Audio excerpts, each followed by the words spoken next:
제가 36년 전에 이제 신학을 다녔고요. 양평 순복음 신학을 다녔는데, 사실 저는 공부를 안 했어요. 못한 게 아니고 안 했어요. 그래서 신학교에서 이제 1학기 말 시험을 보는데, 시험지를 받아놓고 이렇게 보니까 아는 게 하나도 없어요. 그래서 연필을 놓고 팔짱 끼고 시간만 되면 종치면 나 이제 나가려고 그렇게 했는데, 한 10분 전인가 내 뒤에 어느 여학생이 아유 나한테도 시험지를 딱 갖다 올려놓고 좀 써달라고 그러면서 나가버린 거예요. 그걸 우리 학감이 봤어요. 보고는 그냥 제깍다가 와가지고 제 시험지, 그분 시험지를 쫙 ጨ면서 제가 그날부터 퇴학을 당했습니다. 그래서 사당 순복음 가서 이제 졸업을 했는데, 너무너무 공부가 싫었어요. 그래 4년, 또 대학은 2년, 6년을 그냥 허송세월만 보냈지요. 그리고 나서 이제 졸업을 하고 목회를 하는데, 아니 공부를 하나도 안 했는데 목회는 또 돼요. 잘 돼요. 그런데 제 속에 걱정이 뭔가 하면, 성경을 모르는데 성도들이 그냥 계속 들어오는데 내가 성경을 알아야 그들에게 좀 멋있는 설교를 할 거 아니에요. 근데 날이 갈수록 제 마음속에 큰 걱정거리가 생겼어요. 이야, 어떡하지? 성도들은 매주마다 들어오는데 내가 미침이 없으니까 뭔 설교를 해야 될지, 맨날 같이 그냥 이 목사님 설교집, 저 목사님 설교집, 오만 설교집은 다 갖다 놓고 제 집안의 방 안에 아마 한 2턴은 될 거예요. 모든 목사님들 설교집을 다 갖다 놓고 짜집기 해서 하느라고. 그래서 고생을 많이 했어요. 그런데 날이 갈수록 제 마음속에 고통이 심해지고, 결국은 저는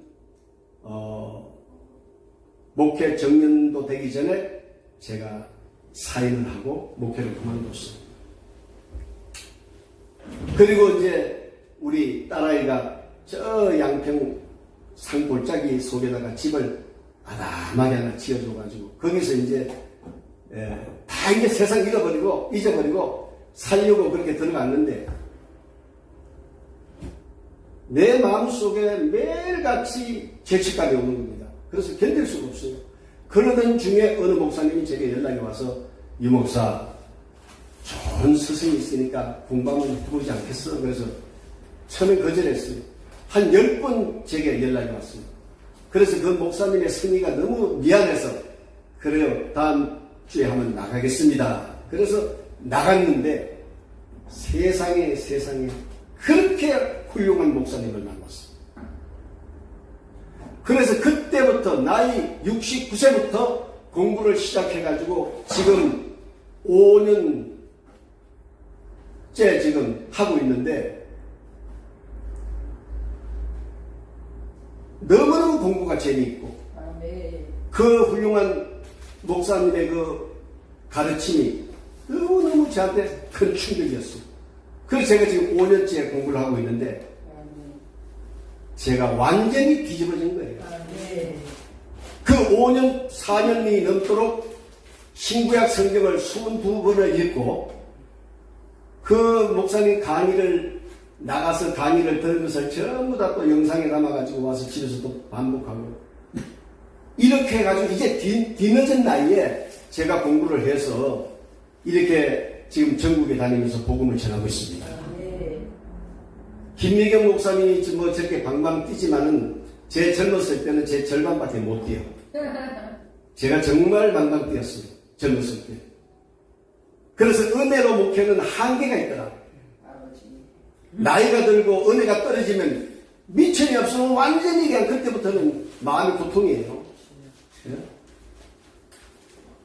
그래서 우리 목사님들 앞으로 목회 사역에 제가 조금이라도 도움이 좀 되고파서 이렇게 다니는데, 여러분 은혜도 좋지만 말씀과 더불어 은혜로 목회하시기를 바랍니다. 진짜 이 말씀이 없으면요 반드시 한계가 와요. 한 20년 넘어가면 이제 여러분 한계가 올 겁니다. 그때는 정말 눈에 눈물이 찔끔찔끔 나요. 그래서 오늘 저는 여러분들한테 신구약 성경, 저는 꼭 시작을 어떻게 하는가 하면 신구약 시대를 먼저 제가 말씀을 드려요. 창조시대가 먼저 앞에 있죠. 그 다음에 족장시대가 시작이 됩니다. 그 다음에 출애굽시대가 있고요. 그 다음에 정착시대가 있어요. 그리고 왕정시대가 있어요. 왕정시대가 있고 그 다음에 포로시대가 있지요. 그 다음에 포로 귀환시대가 있어요. 귀환시대가 있고 그리고 400년 암흑기가 있습니다.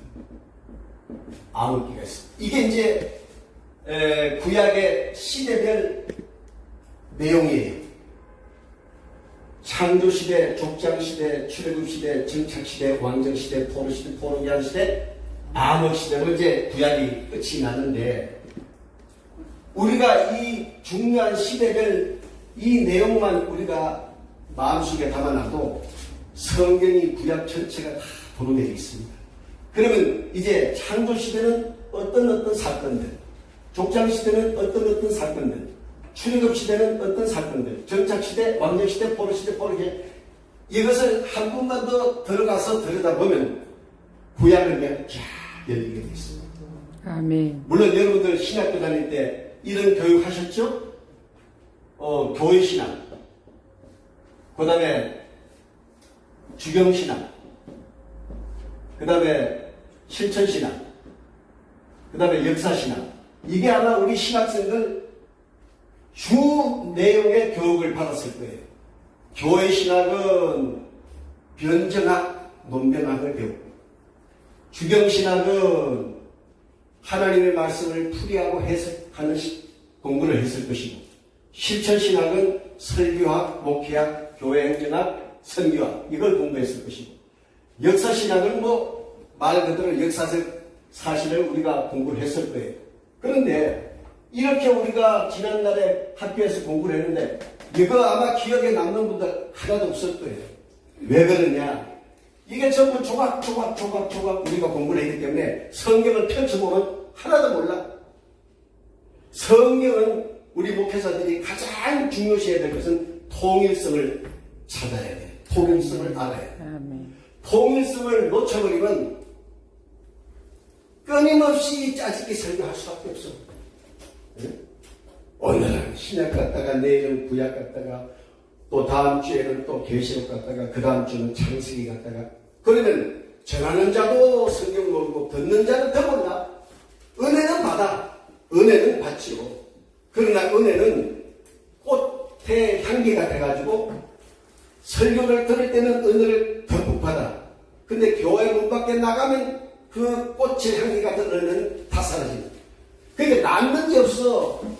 남는 게 있어야 여러분 신앙생활 10년 했을 때 어느 날 이단이 와서 유혹을 해도 딱 말씀을 가지고 물리치잖아요.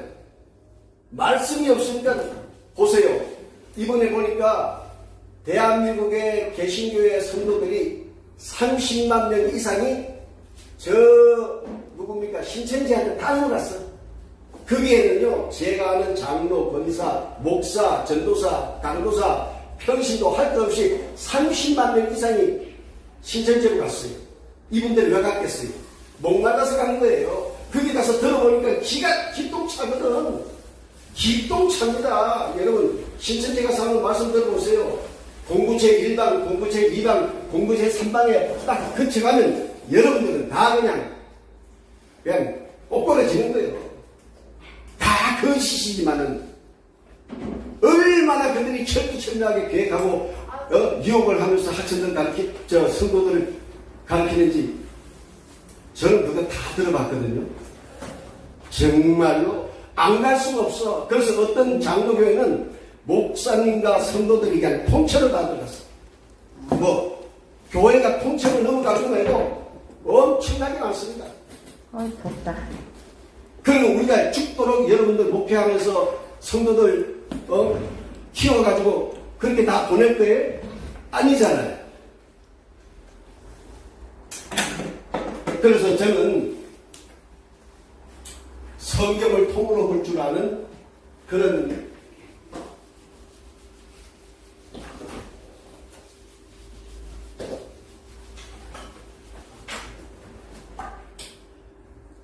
제 강의 우리 김명희 목사님 외에는 아무도 안 들었죠.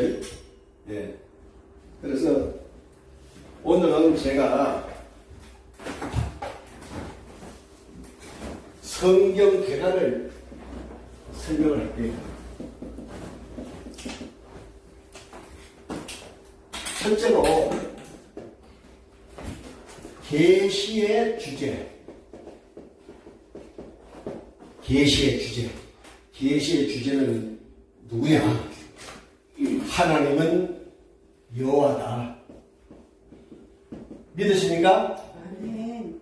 하나님은 여호와예요. 그러면 하나님의 뜻이 뭐냐? 하나님의 뜻이 뭐냐? 이게 전능자입니다. 전능자. 그러면 전능자의 이름은 무엇이냐? 전능자의 이름은 여호와입니다. 여호와.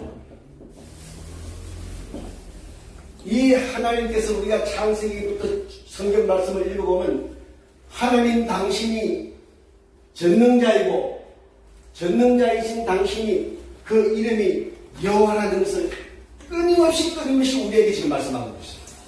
그래서 창세기 1장에 보면 하나님만 나와요.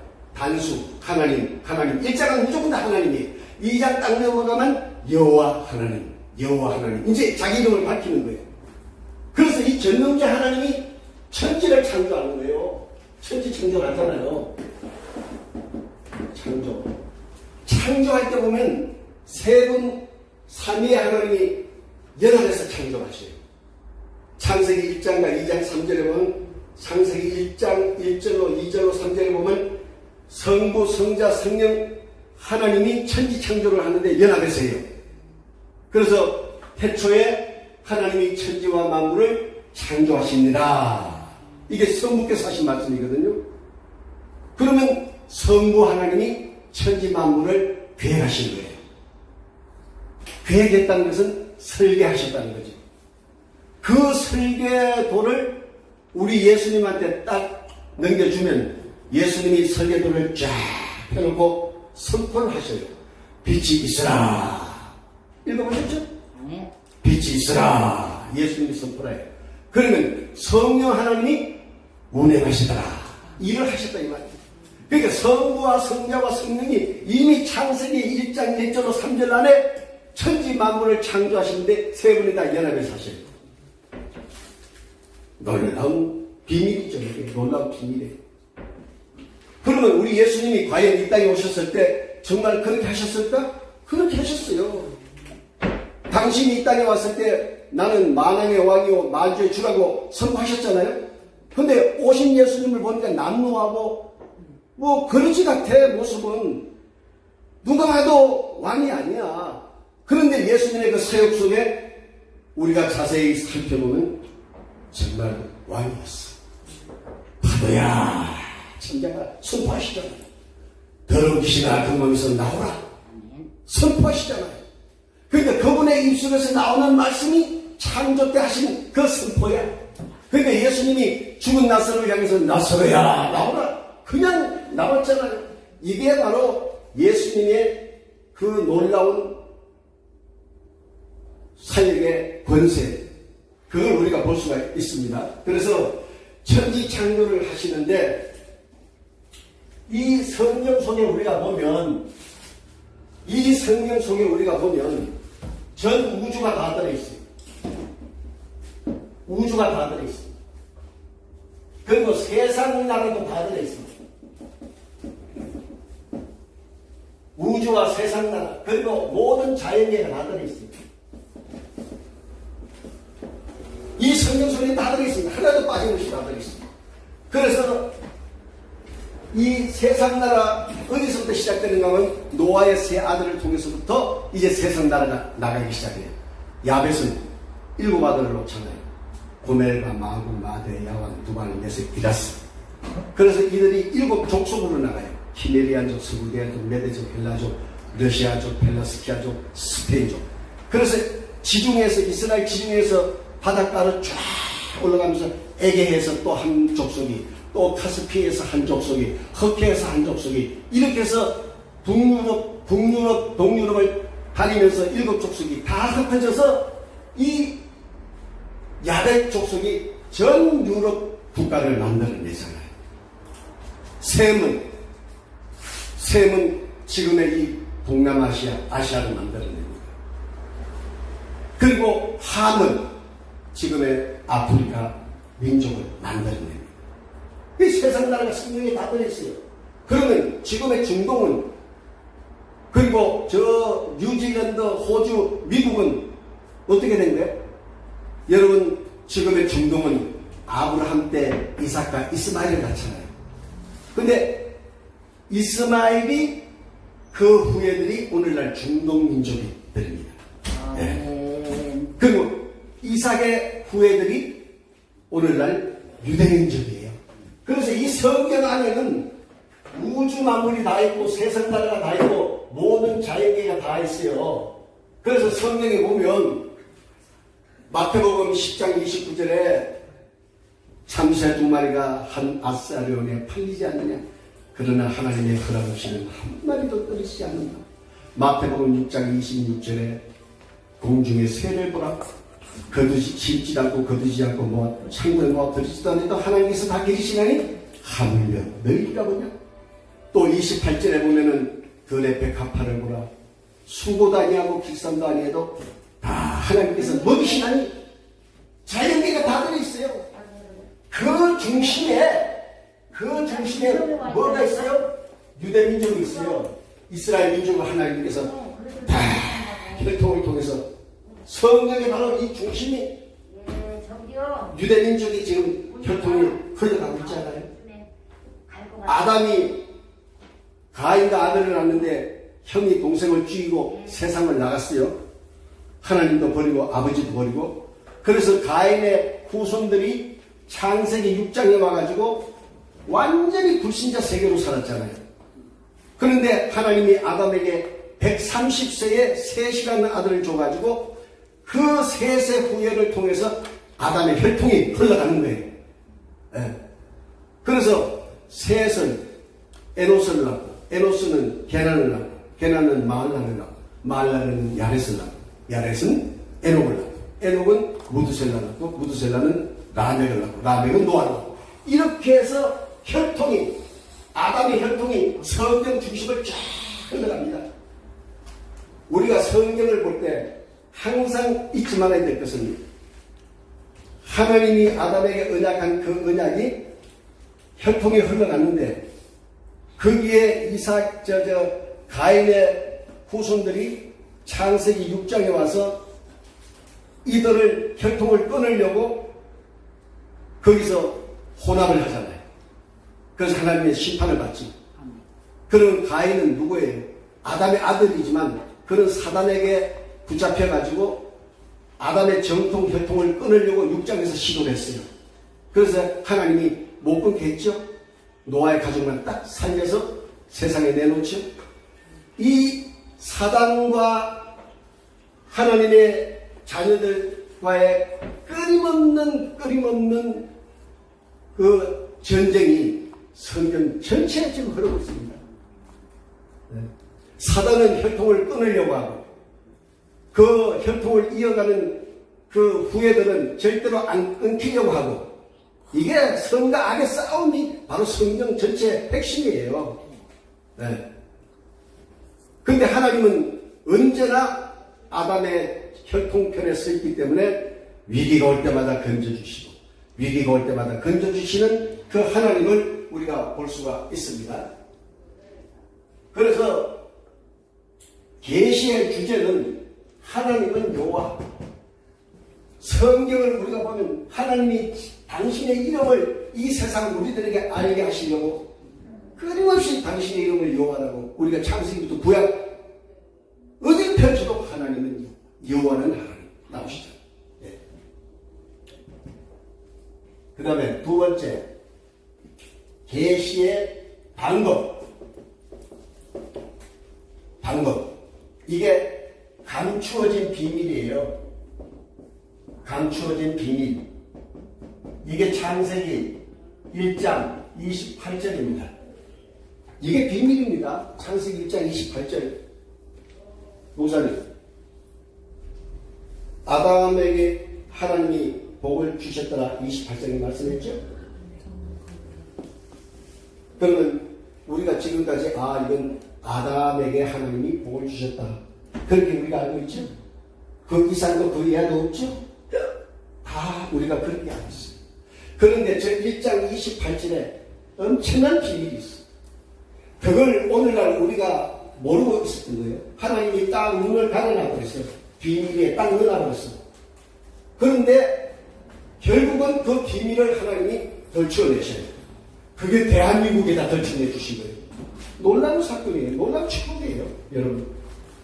자, 그러면 성경은 비밀로 꽉 들어찼습니다. 그 중에 제가 대표적인 거 2개만 얘기를 할게요. 첫 번째가 다니엘서 12장 4절로 7절을 한번 누가 크게 찾아서 읽어보세요. 다니엘서 12장 4절로 7절까지.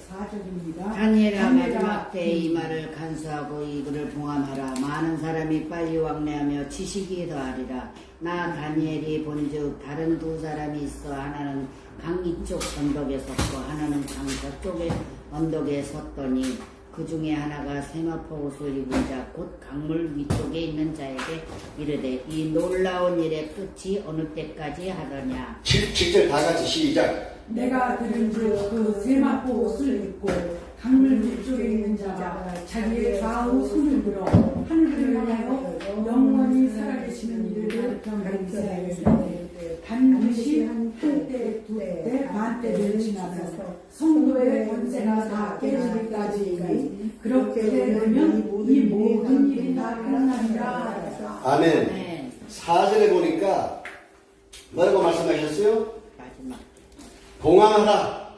봉함. 사람이 빨리 왕래하며 지식이 더하리라. 아멘. 그러니까 그 다니엘의 계시한 계시를 하나님이 봉해버렸어요. 할렐루야. 그래가지고 언제 이걸 열어주셨느냐? 요한계시록에서 열어주신 거예요. 아멘. 요한계시록에서. 그러니까 비밀이 철저히 하나님이 감춰놨죠? 그런데 이 다니엘 오늘 7장의 7절에 보니까 맹세하여 이르되 반드시 한때 두때 반때를 지나서 성도의 권세가 다 깨지기까지이니 그렇게 되면 이 모든 일이 다 끝나리라 하더라. 우리끼리니까, 네? 우리끼리니까 여기 뭐 평신도 높고 얼마나 좋아요. 우리끼리니까. 목사님, 저 어디서 목회? 저 지금은 그냥 안 하세요? 네. 7년 하다가 목회 하세요? 안 해요. 목회 하시는 분 없어요? 다 안 해요? 네. 없네요. 그럼 목사 왜 받았대? 다른 사역 하고 있어요. 다른 사역을. 이 다니엘 12장 4절 7절을 보면 하나님께서 다니엘에게 계시해 놓고는 그걸 봉하라고 했어요. 딱 봉해놨어요. 그러고 나니까 누구도 지금 못 열잖아요. 그런데 사도 요한에게 이걸 열어주는 거예요. 그러면 언제 어떻게 열어준다고 그랬어요? 오늘 보니까 성도의 권세가 되면 그것도 그거 지금 4절 마지막 줄에 보세요. 많은 사람이 빨리 왕래하며 지식이 더하리라. 그러니까 이제 시대가 빨리 아는 시대가 오면 그때 열어준다는 거예요. 아멘. 그게 어떤 시대요? 비행기가 있고 열차가 생기고 자동차가 생기면 그때 열어준다는 거예요. 근데 그때 하나님이 열어주시는 거예요. 이게 이 다니엘서 이 1장에서부터 12장까지는 마지막 때를 하나님이 다니엘에게 다 계시한 거잖아요. 그런데 그동안에 다 가둬놨다가 이제 때가 되시니까 이걸 열어주신 거예요. 그런데 여기 보니까 한때, 반때, 두때. 목사님 이거 이거 생각해 보셨어? 반대 뭔 내용이지? 그게 잘 몰라요. 모르시지. 나도 몰랐어. 똑같아. 우리 다 몰랐어. 이 다니엘서는요, 엄청난 비밀이 있고, 이걸 구약시대 500년, 신약시대 2000년 동안에 누구도 이걸 못 풀었어요. 당연히 우리는 못 풀지요. 하나님이 우리한테 문을 열어주지 않는 이상은 모르죠. 그러면 한때, 반때, 두 때라는 것은 무슨 얘기인가 하면, 한때는 1년이라는 얘기예요. 그러면 두 때니까 몇 년? 2년. 반때는 6개월. 6개월. 그럼 이게 합치면 3년 6개월. 개월 수로는 42개월. 그죠? 네. 42개월. 한 달은 며칠? 30일. 성경은 무조건 30일이에요. 우리 단에게는 31일도 있고 30도 있고 29일도 있죠. 그런데 성경에는 노아의 시대 보면 무조건 30일입니다. 그러면 곱하기 30 하면 이게 며칠이에요? 120일. 1260일. 그죠? 1260일. 236이니까요. 네. 1260일. 1260일은 곧 1260년. 왜 그럴까? 에스겔서 6장 4절을 한번 찾아봤어요. 6장 4절. 에스겔서. 너희 제단들이 황폐하고 붕괴 제단들이 다 깨뜨려질 것이며 너희는 죽음을 당하며 너희 우상 앞에 엎드러지게 할 것이다. 이스라엘 자손의 시체를 그 우상 앞에 두며 너희 해골을 너희 제단 사방에 흩으리라. 내가 너희가 아니. 죄송해요. 4장 6절. 다시. 큰 소리로. 4장 6절. 에스겔서 4장 6절. 그 수가 작거든 너는 오른쪽으로 누워 유다 족속의 제약을 감당하라. 내가 네게 40일로 정하였나니 하루는 1년이니라. 뭐라고요? 하루는 1년이라. 아멘. 이게 무슨 얘기가 하면 연일 법칙이라고 그래요. 연일 법칙. 연일 법칙이라고 하는데 성경에는 하루가 1년이다. 그러면 1260일이니까 1260년이 맞죠? 또 민수기 14장 한번 찾아봐요. 34절. 민수기 14장 34절 하면 누가 큰 소리로 한번 읽어보세요. 14장 네, 14장 34절. 너희는 그 땅을 정탐한 날 수인 40일의 하루를 1년으로 쳐서 그 40년간 너희의 죄악을 담당할지니 너희는 그제서야 내가 싫어하면 어떻게 되는지를 알리라. 아멘. 여기도 보니까 하루가 1년이라. 그걸 이제 연일 법칙이라고 하는 게. 그래서 이게 1260년이 됐죠? 그러면 이 안에 다 깨진다고 했어요. 그게 무슨 얘기가? 제가 잠깐 설명을 드릴게요. 예수님이 십자가에 죽으시고 부활하시고 성천하시고 난 다음에 그 다음 해에 스데반이 순교당해요. 그래서 핍박이 오니까 다 흩어졌어요, 제자들이. 그래서 로마도 가고 저 소아시아에 가서 교회 세우고 저 고린도 지금의 어디입니까? 그리스, 지금의 그리스. 그쪽에 가서 고린도 교회, 빌립보 교회, 또 터키 소아시아에 가서 7교회를 세웠는데 예수님이 십자가에 죽으시고 34년 되는 해 이때가 로마에 가서 교회들을 개척을 했어요. 그리고 100년까지 이때 박해가 엄청 심했어요. 이 34년 처음에 전 세계로 나가서 교회를 세운 이 제자들이 이때를 초기 교회 시대라고 말하고 이 100년 동안에 이 교회를 운영하는데 굉장한 박해가 심했어요. 여러분 많이 읽어보면 많이 들어봤죠? 로마가 얼마나 박해되는지. 그래서 뭐 카타콤 땅굴 속에서 그들이 살면서 교회도 하고 그랬잖아요. 그래서 10명을 잡아다가 순교시키니까 그 다음날 보니까 100명이 부르나. 100명을 순교시키니까 1000명이 부르나. 그래서 로마 황제가 손을 들어버렸어. 그 결국은 313년에 종교 자유를 주는 거예요. 자유를 주는 계속 이때까지는 박해를 했는데 313년에 그 자유를 줬어요. 그래서 이게 세속화 시대가 된 거예요. 세속화 시대. 313년에서 자유를 얻어서 이들이 언제까지? 538년까지 세속화 시대가 됐는데 538년이 되니까 누가 나타나는가 하면 교황이 나타나요. 교황이. 이 34년에서 314년까지 개신교에 여러 개신교들이 많이 있었는데 이 중에 하나가 로마 교회로 이제 칼을 쓰기 시작해요. 그래서 538년에 교황이 나타나면서 캐톨릭 교회가 탄생해요. 최초로 교황이 538년, 추후 538년에 로마 카톨릭이 다 탄생합니다. 교황이 탄생을 하자마자 무슨 짓을 하는가 하면 그 당시에 전 유럽 남미에 있는 개신교회들을 다 잡아 죽이기 시작해요. 다 죽이기 시작해요. 그러다가 견디다 못해서 1517년에 무슨 일이 일어나는가 하면 마틴 루터가 종교개혁을 일으켜요. 이거 다 목숨 걸고 하는 거예요. 아멘.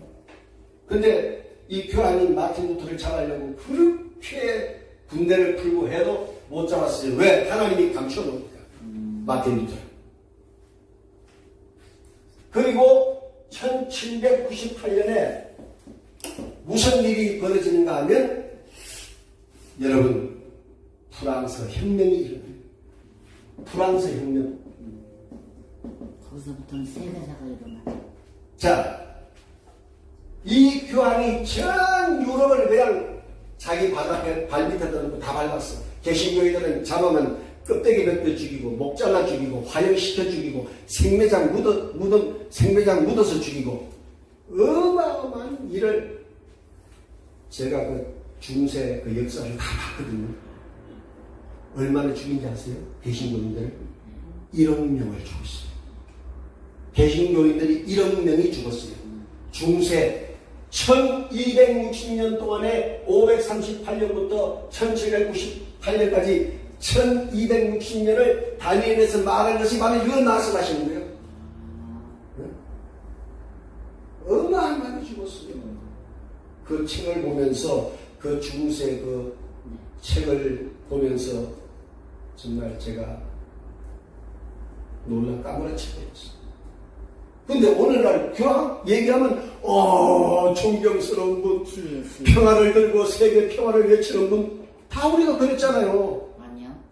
안 그랬어요? 그건 믿음 주시고. 아니요. 아닌데 왜 자, 그때는 우상을 만 마귀의 칼을 쓰고 직접 그 일을 했고 이제 그게 안 통하니까 지금은 양의 칼을 쓰고 평화를 가지고 나와서 모든 종교는 다 내게로 와라. 개신교도 오고 정교회도 오고 그 다음에 루터교회도 오고 뭐 불교도 오고 그 다음에 뭐 무당도 와라. 거기 다 구원이 있다.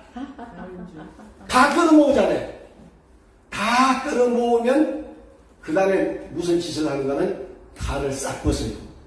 그러면 중세시대 때 세상을 움직였던 그 맛을 아직까지 느끼고 있기 때문에 다시 세상을 완전히 장악해요.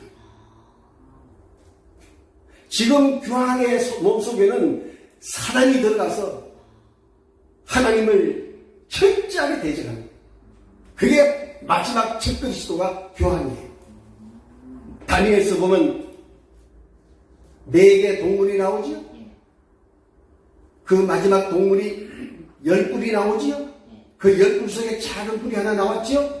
그 작은 뿔이 로마 교황이에요. 하나님이 그걸 이미 그 시대에 이미 다 적시를 했어. 근데 하나님의 계시는 하나도 안 틀려요. 역사 속에 중세시대 역사를 공부해보니까 하나도 안 틀리고 어쩌면 성경 계시된 대로 그대로 딱 맞았더니 이게 놀라운 거예요. 하나님이 계시는 1.1도 틀림이 없어요.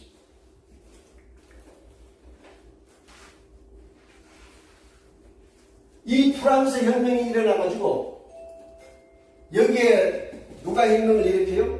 여러분 잘 아잖아요. 나폴레옹이 그 당시에 육군 대위인가 소령인가 그랬어요. 도저히 이대로는 안 되겠다. 나라 이건 다 망하고 지금 풍기박산 났으니까 나라를 살려야 되겠다 해서 나폴레옹이 혁명을 일으켜가지고 완전히 천주교를 그냥 다 불태우고 그냥 시부도 다 죽이고 심지어 이 로마에까지 나폴레옹이 와가지고 비오 6세, 그때 당시에는 교황이 비오 6세예요. 그 교황을 붙잡아다가 프랑스로 끌고 가요. 그래서 감옥에다 집어넣어요. 거기서 죽게 만들어요. 그게 다니엘에서 나오는 한 때, 두 때, 반 때 이 말씀을 하는 거예요.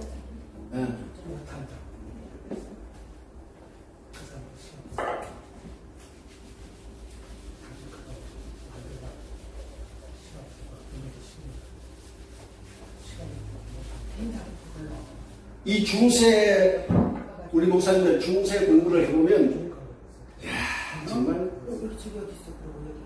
너무 우리 목회에 큰 힘이 되고 자원이 되고. 그러면 이 계시의 방법이 감추어진 비밀인데, 첫째가 다니엘서 지금 제가 말씀을 드렸고, 두 번째가 오늘 이 창세기 1장 28절, 이게 하나님의 비밀로 다 감춰. 그러니까 지금까지 창세기 1장 28절에 하나님이 아담에게 복을 주셔서 더 이상 우리가 그게 의의를 달지 않았어. 아담이 하나님께 복 받았구나. 자손의 복 받고 땅의 복을 받고 통치하는 복을 받았구나. 그걸로 끝. 그랬잖아요, 우리가. 목사님 안 그랬어? 그렇죠. 그 이하도 이상 없죠. 그런데 이 비밀을 하나님이 대한민국에다 다 열어줬는데 놀라운 비밀이에요. 이 세 가지 축복이 자손이 아담으로부터 혈통을 따라서 쭉 가면서 자손 언약이 성취가 돼요. 그 다음에 혈통을 따라서 쭉 가면서 땅의 언약이 성취가 돼요. 그 다음에 통치의 언약도 쭉 흘러가면서 다윗이 와가지고 통치가 이루어져. 자, 보세요. 아담에게 하나님이 축복했죠? 첫째 자손. 이게 어디 와서 성취가 돼요? 아브라함, 이삭, 야곱. 여기 와서 이것이 딱 성취가 됩니다. 그 다음에 두 번째 언약, 땅. 이거는 아브라함도 지나고 이삭도 지나고 야곱 지나서 모세와 여호수아에 와서 딱 성취가 돼요. 모세와 여호수아.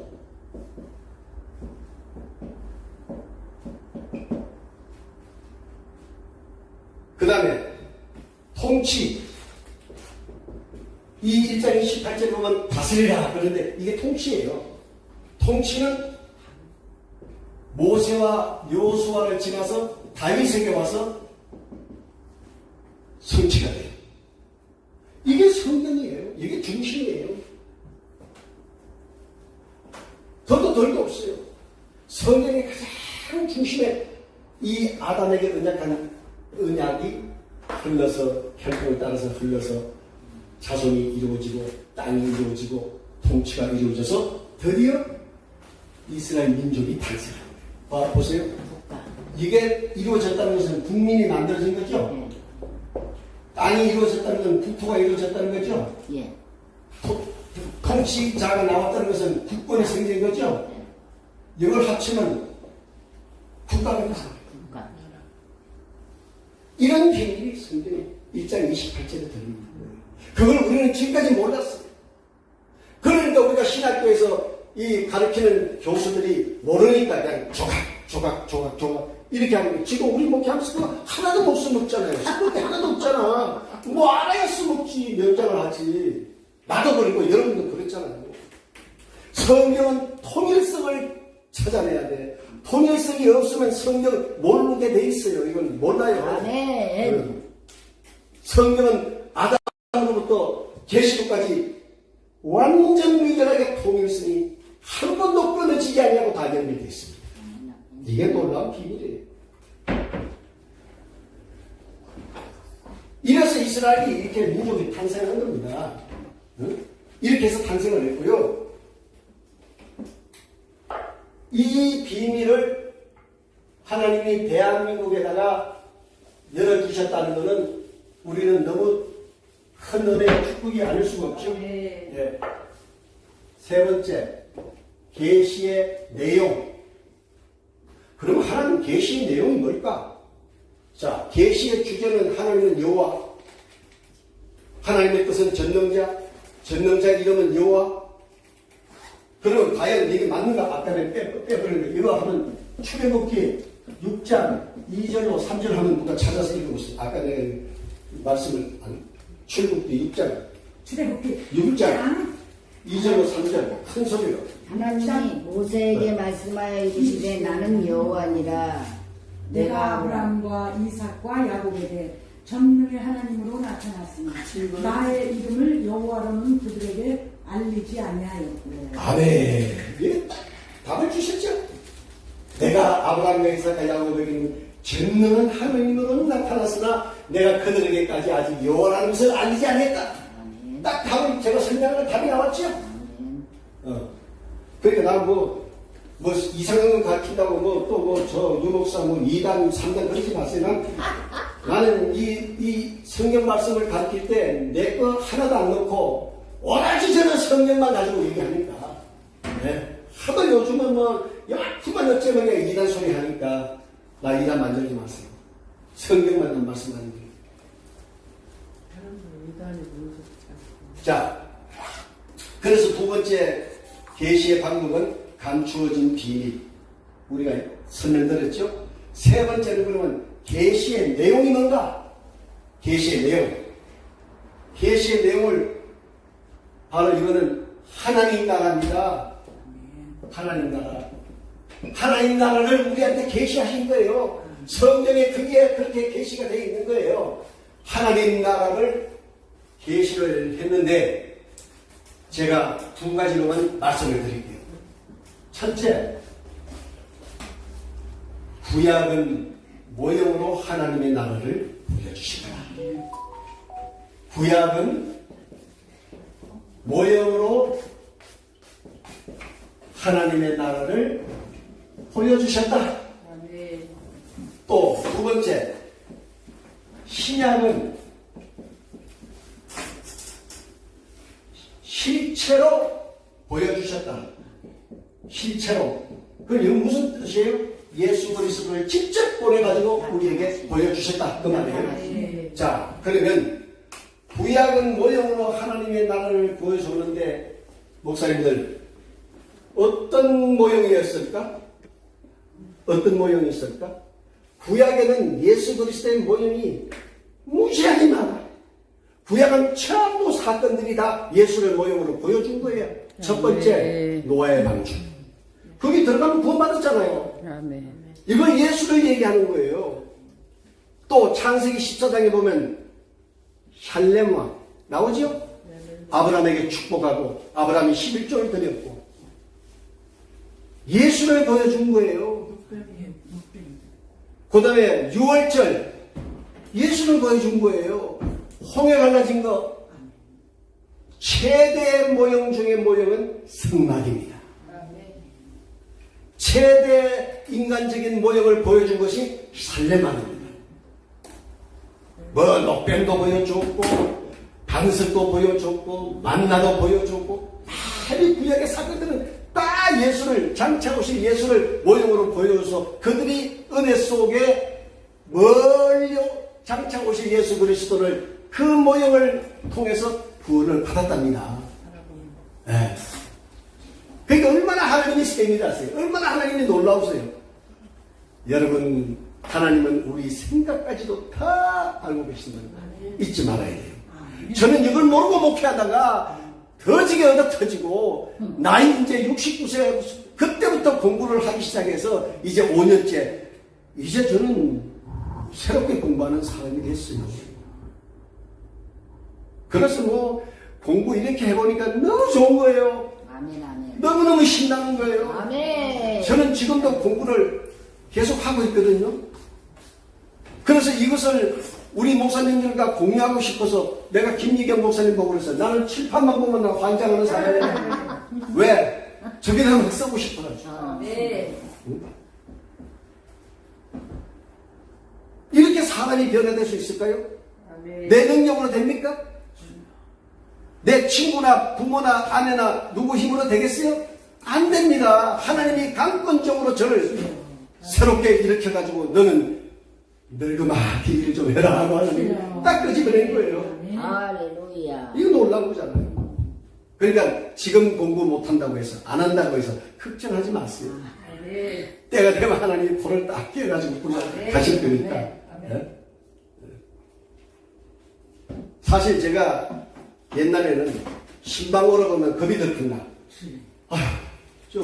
그럼 물어봐. 왜 신방 오러 그럽니까? 그럼 뭐 복잡하게 얘기를 해요. 그러면 아유 말씀을 찾아야겠는데 아무리 뒤져봐도 그 말씀이 없어. 환장한 거죠. 안타깝죠. 그래서 지금 저는 공부를 나이 먹어서도 세게 하고 있답니다. 세게 하고 있어요, 지금 공부를.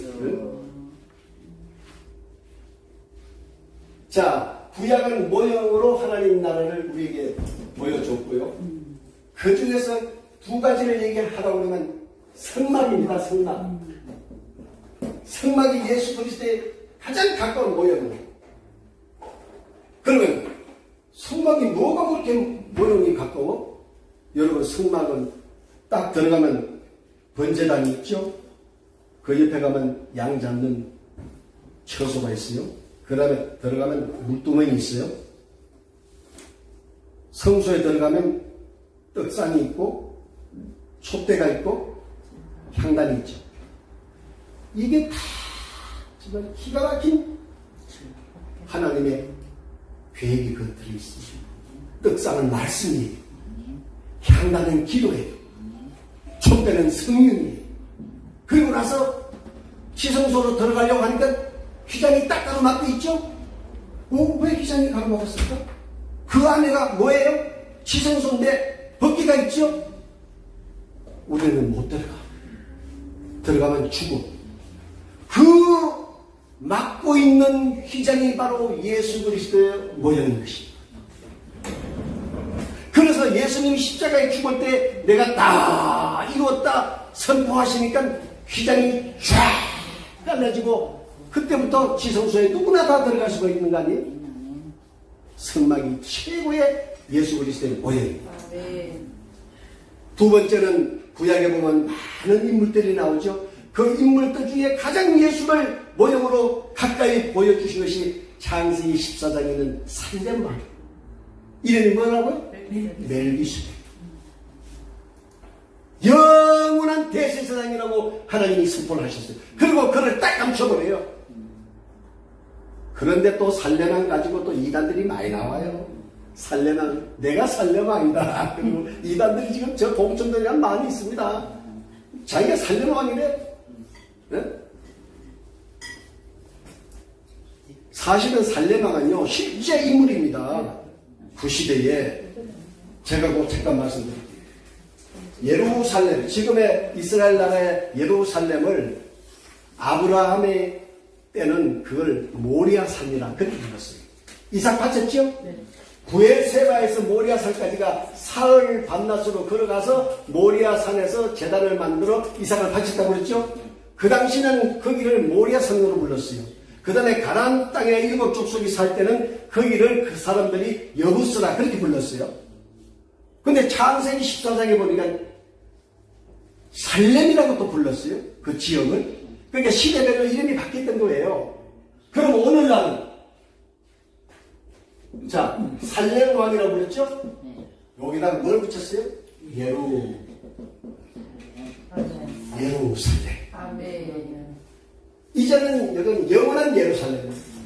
누구도 변경을 못해. 네?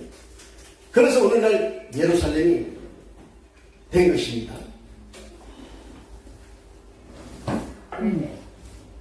자, 이렇게 해서 신약에는 그렇게 구약에서 내가 너희들에게 하나님의 아들 예수를 보내주겠다 모형으로 보여주고 그렇게 했는데도 이 백성들이 사흘이 멀다 하고 하나님을 핍박하고 힘들게 하고 지도자 모세와 아론과 여호수아를 그렇게 힘들게 했잖아요. 여러분 목회하다 보면 힘들게 하는 거 맞습니다. 저도 목회하면서 원수가 교회 바깥에 있는 것이 아니고 내 교회 안에 있었다는 것을 여러분 철저하게 아마 여러분 경험할 거예요. 할렐루야, 아멘. 할렐루야. 내 원수가 내 집안 식구니라 주님이 그냥 말씀하신 것이 아니에요. 가장 가까운 데서 내 원수가 나타나는 거예요.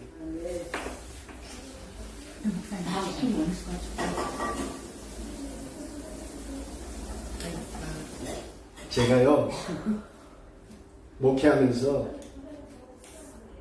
엄청난 일이 있었어요. 그 중에 내가 평신도가 있으면 절대 안 해, 그 감정을. 평신도가 없으면 내가 어쩌다가 한번 하는데 김미경 목사님은 한번 들었을 거야. 우리 교회 안에서 살인사건이 4번 일어났어. 그 하나난 걸 내가 전번에 김미경 목사님한테 말씀을 드렸는데 한 번만 더 드릴게요. 참조하라고. 우리는 축복권을 함부로 사용해서 정말로 제가 고강동에서 지하 30평에서 목회할 때 순식간에 교회가 다 차고 있어요. 그리고 1부, 2부 예배 드리도 안 될 것 같아가지고 하나님 더 큰 성전 주시면 그렇게 기도했는데 새로 뜨뜻하게 지은 70평짜리 2개층을 딱 주셨어요. 그래서 이사를 했죠. 원매 이사를 좋은 건물로 이사를 하고 나니까 더 성도들이 모여드는 거 있죠. 그런데 하나님이 축복을 주는 대신에 한쪽에서는 사단이 역사한다는 걸 알아야 돼요. 하나님이 나에게 축복을 주시면은 반드시 사단이 역사하겠구나. 이걸 대비하고 있어야 되는데 그때만 해도 몰랐어. 그런데 누구에게? 우리 교회 여성교회 회장, 남성교회 회장에게 사단이 싹 들어갔어. 그때부터 뭐 교회를 흔드는데 뭐 감당이 안 돼. 그래서 제가 작정 새벽 기도를 혼자 작정 새벽 기도를 해가지고 기도를 하는데 제게 마음에 응답이 오기를, 야, 이 목사, 네가 떠나면 돼. 네가 떠나면 되는데 네가 뭐 그렇게 고민하고 있어? 그 깨달음을 받고 제가 교회를 떠났어요. 저는 또 그런 성격의 소유자입니다. 에휴, 뭐 저는 미련 없어요. 지금도 마찬가지지만 그랬는데 얼마 있지 않아서 그 문방가는 집사님이 밤중에 저녁에 내게 전화가 왔어요. 목사님 9시 뉴스 보셨어요? 못 봤는데요. 큰일 났어요. 그거 뭔데요? 여성교회 회장이 대낮에 강도가 들어와서 강도가 죽여가지고 토막을 3개 내서 자료에 담아서 대구까지 가져가서 대구 수송원에다 던졌는데 이것이 물에 떠올리면서 세상에 알려진 거예요. 그래서 KBS, SBS, MBC 다 나왔어요. 하나님이 그날 저녁 나에게 그걸 못 보게 하셨어요. 쇼크받은 거예요. 너무너무 안타까워. 지금도 난 그거 생각하면 너무 가슴이 함부로 주의 종은 저주하지 말아요.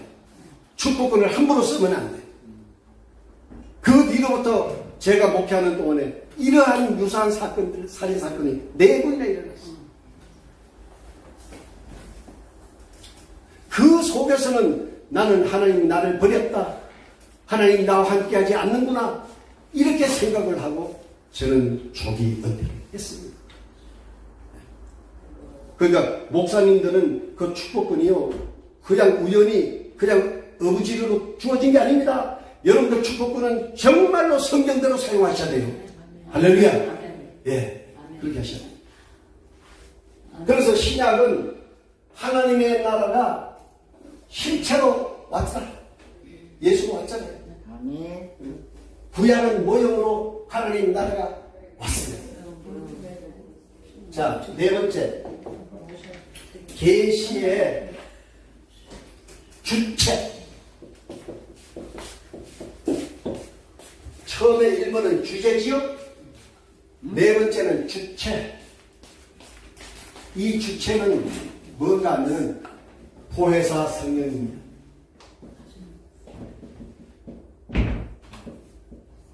오늘 다 목사님들이기 때문에 내가 이렇게 좀 어렵게 설명을 해도 이해를 잘 하시기 바랍니다. 네. 주체는 보혜사 성령이에요. 자, 그러면 두 가지만 얘기할게요. 시간 많이 가면 안 되는데 벌써 드시죠. 첫째는 요한복음 14장 16절을 누가 한번 찾아서 읽어보세요. 요한복음 14장 16절. 16절입니다. 내가 아버지께 구하겠으니 그가 또 다른 보혜사를 너희에게 주사 영원토록 너희와 함께 있게 하리니. 아멘. 보혜사 성령께서 우리에게 오셔서 우리와 영원토록 함께 하신다는 거예요.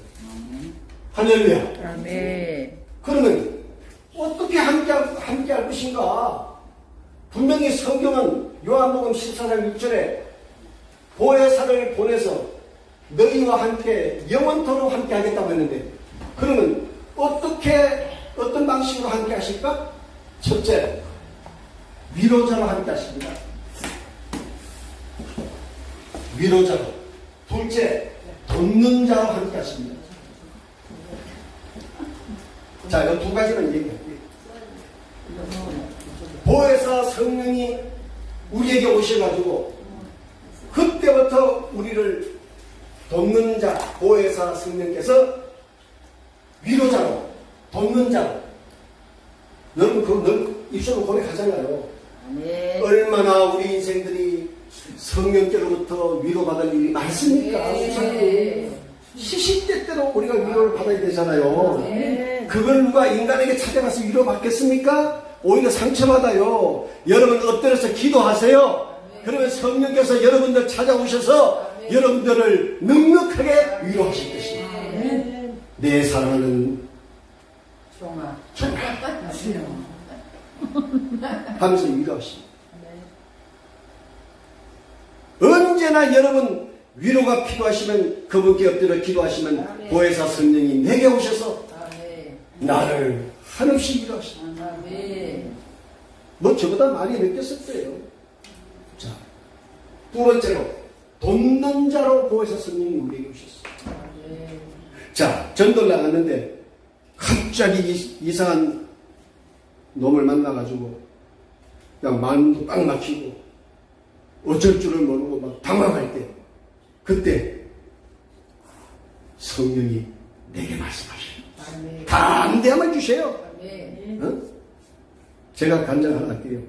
순복음교회 집사님이 이제 그 팀들이 공항에 외국에서 오는 손님을 맞이하러 나가는데 급히 가다가 신호등에 딱 걸려서 경찰한테 잡혔어.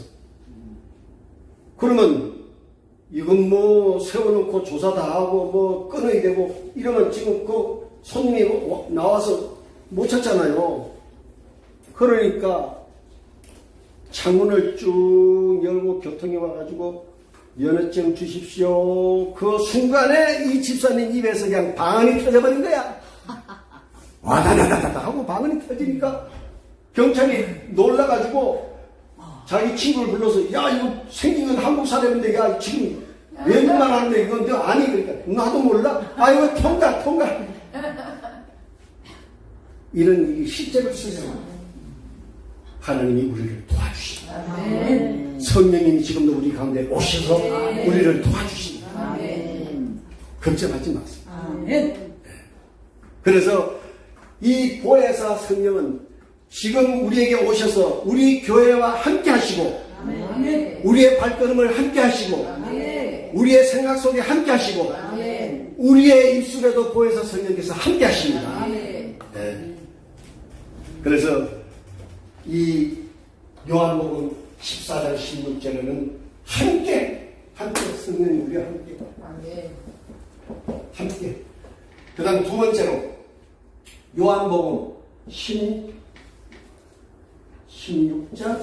26절 15장 26절을 한번 찾아봐요.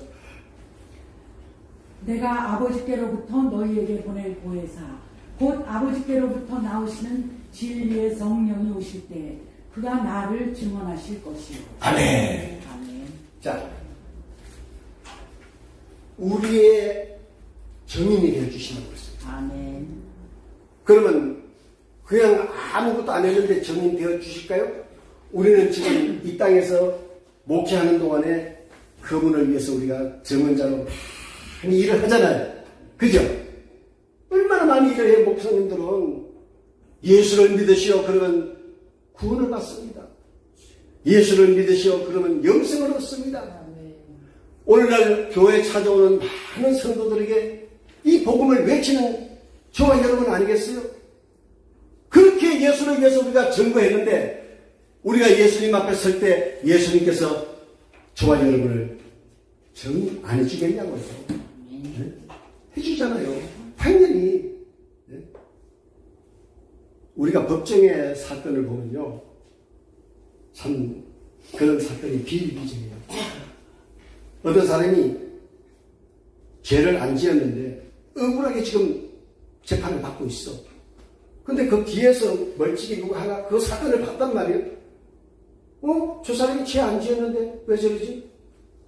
그러다가 이 사람이 양심의 가책을 받아가지고 어느 날 법원에 찾아갔어. 저기요, 이 사건 내가 목격자입니다 하고 정언을 딱 하니까 그 시간부로 무죄 나왔어요. 여러분, 이러한 일이 이 세상에도 비일비재하건만 아멘. 오늘 저와 여러분이 예수를 위해서 복음을 전가하는 저와 여러분, 아멘. 우리 주님 앞에 반드시 주님께서 우리를 증언하시는 놀라운 아멘. 은혜를 체험하게 될 줄로 믿습니다. 아멘. 그래서 주체는 보혜사 성령, 그 다음에 다섯 번째로 계시의 근거. 계시의 근거가 뭐냐? 이것이 하나님 작정입니다. 하나님 작정.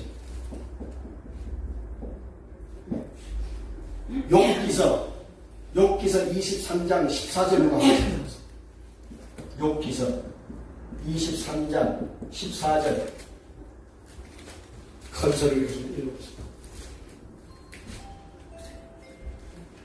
그런즉 내가 작정한 것을 이루실 것이라 이런 아멘. 일이 그에게 많이 있느니라. 아멘. 자, 뭐라고 고백을 했어요? 그런즉 나의 작정하신 것을 이루실 것이라. 그러니까 욥의 이 신앙 고백은 놀라운 고백이에요. 뭐냐?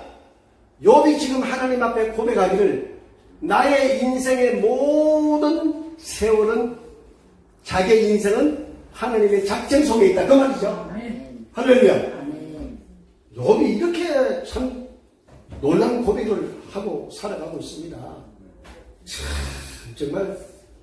그러면 욥이 뭐 형통할 때는 그렇다고 쳐.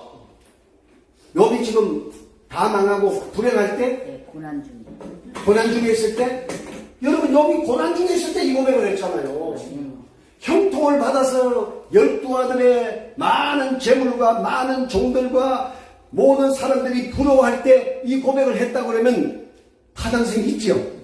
그런데 욥이 지금 이 고백이 언제 했어요? 고난 속에서 한 거예요. 23장에서 14절에서 고난 속에서 했어요. 죽음의 문턱 앞에서 욥이 지금 제 가운데 앉아가지고 깨어진 기아장 조각을 가지고 자기 온몸을 긁고 지금 언제 죽을지 모르는 그 욥이 부인도 저주하고 떠나고 친구들도 마찬가지고 온 세상이 다 욥을 버리고 돌아섰는데 오직 한 번 하나님께서 욥을 지금 주목하고 계십니다. 아멘. 그러니까 그 주목을 보시고 계신 알고 있는 이 욥이 신앙 고백을 했는데 그런즉 나의 작정하신 것을 이룰 것이다. 아멘. 욥의 인생 태어나는 것부터 죽는 그날까지 다 하나님이 자기를 작정한 대로 지금 끌고 갔다 이 말이에요. 아멘. 그래서 이 욥이 결국은 하나님의 마음을 감동시키잖아요. 아멘. 감동시키니까 어떤 일이 벌어져요? 갑자기 갑절에 복을 복을 주시죠. 받아요. 네. 그러니까 우리도 지금 뭐 힘들고 어려워도 여러분 낙심 말고 불평 말고 원망 말고 주님을 더욱더 찬양하는 아멘. 저와 여러분 되시기를 바랍니다. 아멘. 또 뭐 이런 어느 장로님이 지난주에 나를 부르더라고. 제 강의를 한 10번 들었어요. 똑같은 강의를 10번 들은 장로님이 저를 불러요. 그래서 지난주 서울에 올라가서 만났는데 목사님 앞으로 이 복음을 좀 많이 증거해야 되는데 자기가 한국에 있는 외국인 청년들을 불러놓을 테니까 와서 이걸 좀 하라는 거예요.